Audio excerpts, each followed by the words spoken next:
नमस्कार। महापुरुषों का कहना है कि कविता हमें बेहतर इंसान बनने में सहायता करती है। इसलिए ये जरूरी लगता है कि कविता सब तक पहुंचे, सब कविता को जानें और समझें। विशेष रूप से हमारी युवा होती पीढ़ी अर्थात किशोर बच्चे कविता से निकटता बनाएं तो एक बेहतर समाज के निर्माण में उनकी भूमिका सार्थक हो सकती है। किंतु ऐसा तभी संभव है जब हम ये जान लें कि कविता है क्या। कविता का एक छोर जहां कल्पना को आकाश की ऊंचाइयों तक ले जाने की क्षमता रखता है, वहीं जीवन का यथार्थ कविता को धरातल पर लाकर खड़ा कर देता है। यही अंतर्विरोध ही कविता का जनक है। कविता का भाव जगत छात्रों के लिए हमेशा से जिज्ञासा का कारण बनता रहा है।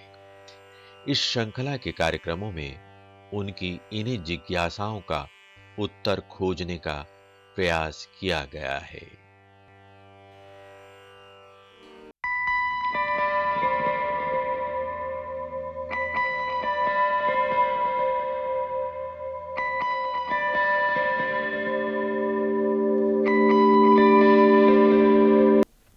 नमस्कार। आज हम भक्ति काल की निर्गुण शाखा के महत्वपूर्ण कवि कबीर और उनके पदों पर चर्चा करने जा रहे हैं। चर्चा के लिए हमारे बीच में उपस्थित हैं डॉक्टर बीरपाल सिंह। डॉक्टर साहब, इस कार्यक्रम में आपका बहुत बहुत स्वागत है। नमस्कार। नमस्कार। डॉक्टर साहब, कबीर के पदों पर चर्चा करने से पहले आप कबीर के बारे में हमें कुछ बताइए।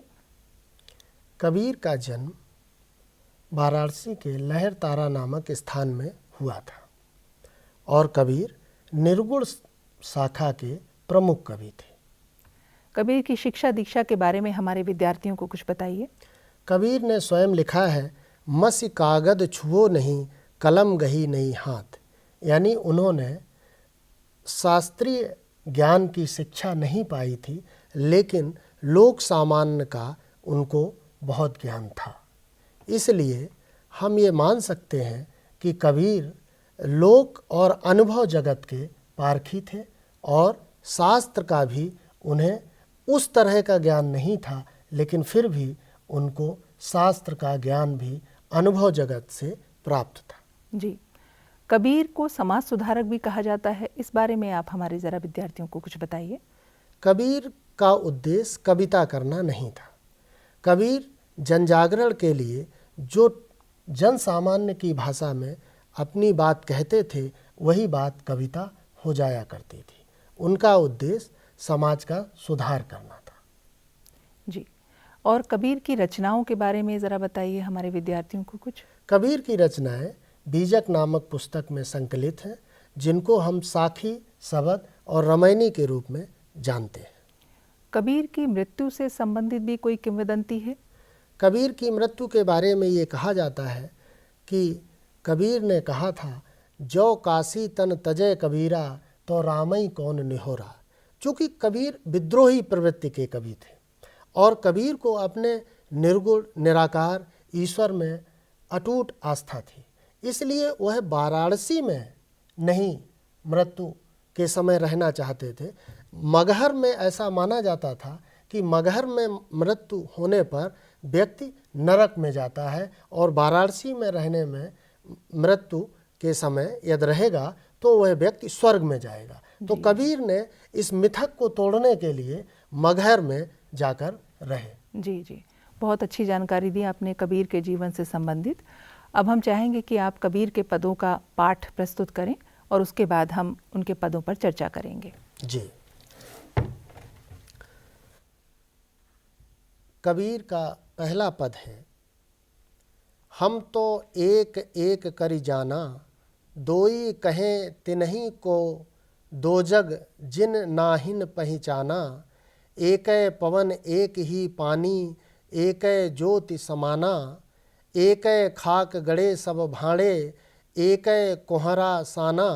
जैसे बाड़ी काष्ट ही काटे, अगिन न काटे कोई, सब घट अंतर तू ही व्यापक, धरे स्वरूपे सोई, माया देख के जगत लुभाना, काहे रे नर गरबाना, निर्भय भया कछु नहीं व्यापे, कहे कबीर दीवाना। वाह, बहुत अच्छी तरह आपने पाठ किया। हमारे विद्यार्थियों को इससे पाठ करने का तरीका आएगा। अब मैं चाहूँगी कि आप इस पाठ की व्याख्या भी प्रस्तुत करें। जी, इस पद में कबीर ने अद्वैतवाद की स्थापना की है जी। और कहा है हम तो एक एक कर जाना। हम यानी वो हम कहते हैं, मैं नहीं कहते हैं। जी। सभी ईश्वर को, चाहे वो हिंदुओं के ईश्वर हो या मुसलमानों के ईश्वर हो, सबको एक मानते हैं और समाजों में भी एकता लाने के लिए प्रयासरत है। जी। दोई कहे तिन्हीं को दो जग, दोई मतलब दो, ईश्वर दो नहीं है, ईश्वर के रूप दो नहीं है, ईश्वर के स्वरूप दो नहीं है। तिन्हीं को दो जग, दो जग के दो अर्थ हैं, एक नरक और एक फारसी में दो जग को नरक कहते हैं, साथ में दो जग यानी दो संसार। अच्छा। ये भी है। और दो संसार, दो व्यक्तियों का भी संसार है, दो संप्रदायों का भी संसार, एक हिंदू संप्रदाय और एक मुस्लिम संप्रदाय। तत्कालीन समय में हिंदू और मुसलमान के झगड़े आए दिन हुआ करते थे। कबीर की पंक्तियां सीधे उसी समाज को संबोधित हैं। को दोई कहे तिन्हीं को दो जग, जिन नाहिन पहचाना। ये वही लोग दो दो की भाषा रट रहे हैं जिन्होंने ईश्वर की सही पहचान नहीं कर पाई है या जो ईश्वर को ठीक तरीके से नहीं समझ सके। जी। एक है पवन एक ही पानी, एक ज्योति समाना। यानी जो निर्मित है मनुष्य के शरीर की, जिसके बारे में कहा जाता है क्षितिजल पावक गगन समीरा, पंच तत्व मिल बना शरीरा। चाहे हिंदू हो चाहे मुसलमान हो, एक है पवन एक ही पानी, एक ही हवा है, एक ही पानी है, एक ही ज्योत समाना। और ज्योति प्रकाश, ईश्वर का प्रकाश भी सभी मनुष्यों के अंदर एक ही है। जी। उसमें कोई भेद नहीं है। एक है खाक गड़े सब भाड़े, एक है कोहरा साना। एक ही मतलब एक ही, खाक मिट्टी, जी। सभी एक ही मिट्टी से बने हुए हैं। गड़े हुए मतलब बने हुए हैं। सब भाड़े, भाड़े बर्तन को कहते हैं और यहाँ भाड़े का अर्थ कबीर ने मनुष्यों के शरीर से दिया है। जो मनुष्य के शरीर है, चाहे वो हिंदुओं का शरीर हो या मुसलमानों का शरीर हो, चाहे ब्राह्मण का शरीर हो या दलित का शरीर हो, किसी का भी हो। भाड़े एक है कोहरा, कोहरा मतलब कुम्हार। अच्छा। साना, जैसे कुम्हार एक ही मिट्टी को सान के कभी घड़ा बना देता है, कभी लोटा बना देता है, कभी सुराही बना देता है। तो ये सारे एक ही ईश्वर की बनाई हुई संतानें हैं जो जगत में विद्वान हैं। जैसे बाड़ी काष्ठ की काटे, अगिन न काटे कोई। बाड़ी कहते हैं बढ़ई को। अच्छा। हाँ, जिस प्रकार वो उदाहरण दे रहे हैं, जन सामान्य को समझा रहे हैं, बिना पढ़ी लिखी जनता को संबोधित कर रहे हैं। काष्ठ की काटे, बढ़ई काठ को तो काट सकता है, लकड़ी को तो काट सकता, अगिन न काटे कोई। अग्नि को बढ़ई नहीं काट सकता है। मतलब ईश्वर को, ईश्वर एक है, वो दो नहीं हो सकते। सब घट अंतर तो ही व्यापे, धरे स्वरूपे सोई। सब घट, घट माने शरीर, और वो कहते हैं सभी के अंतर में, हृदय में तू ही, यानी एक ही ब्रह्म, निराकार ब्रह्म, व्यापक धरे स्वरूपे सोई। व्यापक, उसका स्वरूप बहुत विशाल है, वो धरे है किसके? प्राण। सोई, सोई मतलब वही, सभी मनुष्यों के अंदर उसी का स्वरूप है, ये कहना जी चाह जी रहा है जी जी। माया देख के जगत लुभाना, काहे रे नर गरबाना। वो कहते हैं माया को देख करके, माया से भ्रम पैदा करके जगत को, जगत में ये जो संसार है, भौतिक संसार, इस नश्वर संसार की वो आलोचना कर रहे हैं। जी। बेसिकली वो माया की आलोचना कर रहे हैं कि माया के चक्कर में पड़कर मनुष्य जो है, नर, काहे रे गर्वाना, मुफ्त में गर्व कर रहा है। उसके अंदर अहंकार की भावना। निर्भय भया कछु नहीं व्यापे, कहे कबीर दीवाना। जी। निर्भय भया, निर्भय वही हो सकता है। कौन? जिसने ईश्वर को जान लिया है। कछु नहीं व्यापे, कछु माने कुछ भी, नहीं माने व्यापेगा, उसको कोई समस्या नहीं होगी, किसी प्रकार का कष्ट नहीं होगा, कहे दैहिक, कबीर भौतिक कोई सा दीवाना। जी। कबीर तो ईश्वर में, निराकार ईश्वर के प्रेम में दीवाना है जी। तो उसको कोई भय नहीं है। जी जी, बहुत अच्छी व्याख्या आपने प्रस्तुत की। अब आप दूसरे पद का पाठ प्रस्तुत करें और उसके बाद उसकी व्याख्या करें।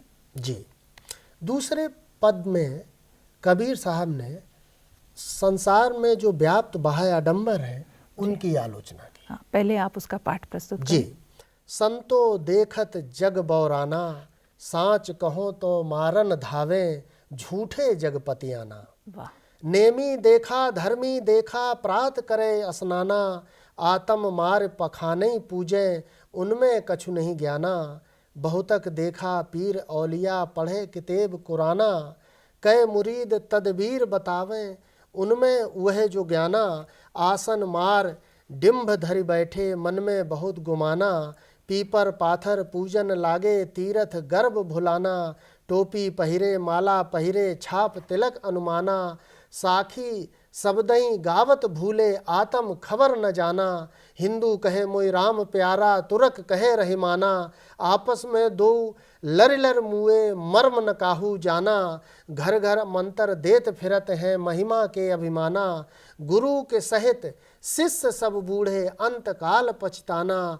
कहे कबीर सुनो हो संतो, ई सब भरम भुलाना, केतिक कहो कहा नहीं माने, सहजे सहज समाना। जी, अब आप इसकी व्याख्या प्रस्तुत करें। जी, संतों देखत जग बौराना, वो संतों को संबोधित कर रहे हैं कि ये संसार जो है बौरा गया है, पागल है। सांच कहूं तो मारन धावे, मतलब वक्त की नजाकत ये है कि यदि आप सच बात कह दें तो लोग मारने को दौड़ पड़ते हैं, और झूठे जगपतियाना, झूठी बातों में विश्वास कर लेते हैं। जी। नेमी धर्मी, नियमी देखा धर्मी देखा, प्रात करे स्नाना, हमने नियम वाले भी लोग देखे, और जो अपने को धर्म पुरुष कह रहे हैं उनको भी देखा है। प्रात करे स्नाना, सुबह सुबह उठकर स्नान कर रहे हैं। जी। व्यंग है, जी जी, मन की पवित्रता नहीं है, स्नान कर रहे हैं, बाह्य आडंबर है या ज़्यादा। जी। आत्म मार पखाने पूजे, स्वयं हम्म स्वयं को नहीं पहचान रहे, अपने अंदर के ईश्वर को मार रहे हैं। पाखाने पूजे यानी पाषाण यानी पत्थर को पूजते उसको हैं। पूज रहे हैं, उनमें कछु नहीं ज्ञाना, वहां ज्ञान नहीं है। मुझे बुद्ध की याद आ रही, वो कहते थे अत दीपो भव, यानी अपने दीपक आप बनो। कबीर ये कह रहे बाह्य आडंबर में कुछ नहीं रखा है। बहुतक देखा पीर औलिया, पढ़े किताब कुराना, बहुत से उन्होंने देखे, पीर देखे, औलिया देखे, धर्म गुरु और संत ज्ञानी देखे, पढ़े किताब, कोई शास्त्र किताब पढ़ रहा है, गीता पढ़ रहा है, कोई कुरान पढ़ रहा है। कहे मुरीद तदबीर बतावें, उनमें वह जो ज्ञाना।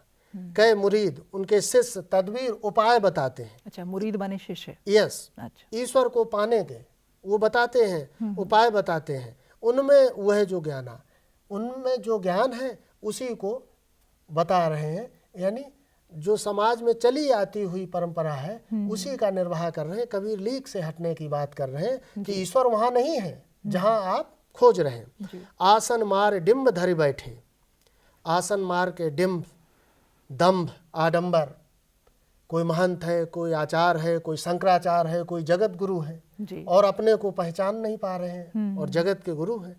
डिम्ब धरि बैठे, मन में बहुत गुमाना, और मन में बहुत सा गुमान है, गर्व है, अहंकार है कि ईश्वर को जान लिया है, पा लिया है। पीपर पाथर पूजन लागे, तीरथ गर्भ भुलाना, पीपल को कोई पूज रहा है, कोई पत्थर की पूजा कर कोई रहा कोई पत्थर को पूज रहा है।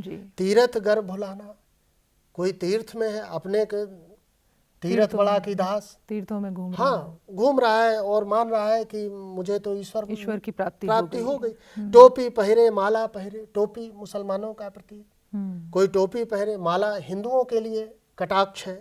छाप तिलक अनुमाना, और छाप और तिलक यानी मस्तक पर विभिन्न संप्रदायों के विभिन्न तरह, शैवों का तिलक लगाने का दूसरे तरीका होता, शाक्तों का दूसरे तरीके का होता। तो बता रहे इतने विभिन्न तरह के संप्रदाय हैं, जो संप्रदाय हैं ये जो बनाए हुए हैं वेशभूषा, उनकी आलोचना कर रहे हैं। साखी शब्दहि गावत भूले आत्म खबर न जाना। साखी गवाह है, साक्षी, साक्षी, हाँ, साखी आखी ज्ञान की समझ रहे मन माए।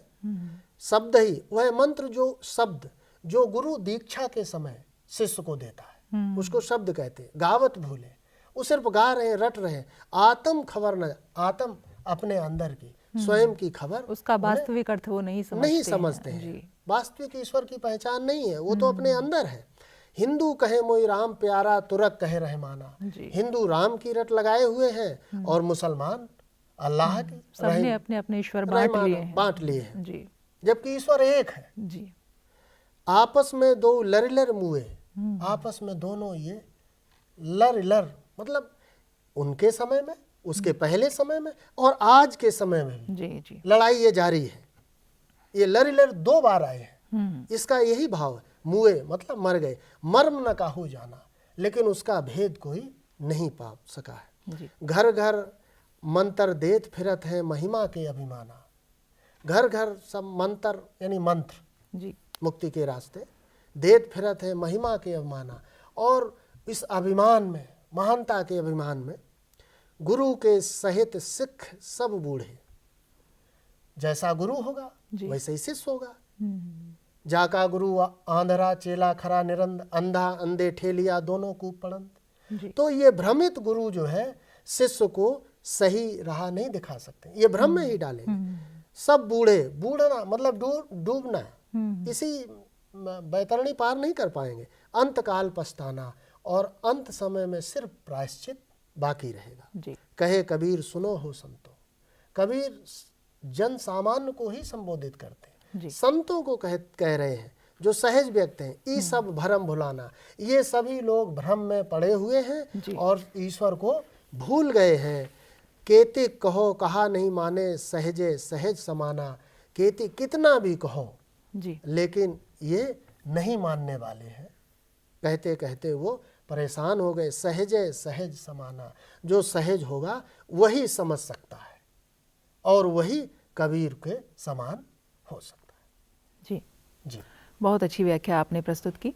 आप ज़रा ये बताएं कि कबीर इन पदों के माध्यम से क्या कहना चाहते हैं, क्या उनका संदेश क्या है इसमें? कबीर पहले पद में कबीर कह रहे हैं कि ईश्वर एक है, चाहे वो साकार हो या निराकार। हालांकि कबीर निराकार ईश्वर में अपनी आस्था रखते थे जी, और वो अद्वैतवाद की स्थापना इस पद में करते। दूसरे पद में इस संसार में जितने भी धर्म, जितने भी बाह्याडंबर, जितनी भी कुरीतियाँ, जितने भी पाखंड विद्यमान थे, उनके ऊपर कटाक्ष कर रहे हैं, प्रहार कर रहे हैं। कबीर विद्रोही प्रवृत्ति के थे, इसलिए कटुक्तियों का भी प्रयोग कर रहे हैं। जी जी, उनकी वाणी में कठोरता है और वो बताना चाहते हैं कि ईश्वर वहाँ नहीं है जहाँ संसार खोज रहा है। जी जी, जहाँ धर्म गुरु बता रहे हैं, जहाँ महंत बता रहे हैं, जहाँ मौलवी बता रहे हैं, जहाँ ये गीता और कुरान की बात, ईश्वर वहाँ कहीं नहीं है। ईश्वर तो अंदर में, अपने अंदर है, अपने जानने की जरूरत है। आडंबर और पाखंड का विरोध जी इस पद में मुख्य रूप से आया। जी जी। अच्छा, ये दूसरे पद को जरा आप कबीर के जनकवि होने के संदर्भ से जोड़कर जरा बताइए।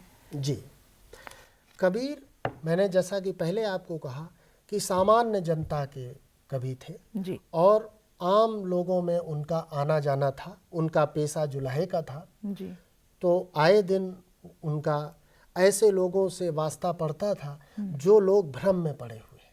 हाँ, और जब वो जनता की बात करते हैं तो सबसे पहले उनकी अपनी जनता है। वो कामगार समाज से थे जी, और वो निम्न श्रेणी की जनता को सबसे ज़्यादा संबोधित करते हैं और निम्न श्रेणी के साथ साथ वो पूरे समाज को बदलना चाहते थे, समाज का सुधार ये जो करना दूसरा चाहते पद है थे। इसमें 2 संप्रदायों का भी जिक्र हुआ है, तो उनको वो क्या संदेश देना चाहते हैं? उनको ये संदेश देना चाहते हैं कि आपस में जो लड़ रहे हैं जी, ये लड़ाई ना लड़के एकता स्थापित करने की बात कर रहे हैं। यानी इस पद में कहीं ना कहीं एकता के लिए भी कबीर जो है जोर देते हैं। मिलजुल कर साथ रहने की मिलजुल कर बात साथ या रहे, एक ईश्वर को मानने की बात, ये एक सब ईश्वर को ना माने या ना माने, लेकिन ये बाह्याडंबर जो है उसको छोड़ दें। उसको छोड़ दें, जी उसमें ईश्वर नहीं है। जी जी जी डॉक्टर साहब, आपने कबीर का बहुत अच्छा परिचय प्रस्तुत किया, उनके पदों का पाठ भी किया और हमारे विद्यार्थियों के लिए उसकी व्याख्या भी प्रस्तुत की, उनके हमारे जो प्रश्न थे उनका समाधान भी प्रस्तुत किया। आप इस कार्यक्रम में आए और हमारे लिए आपने समय निकाला, आपका बहुत बहुत धन्यवाद।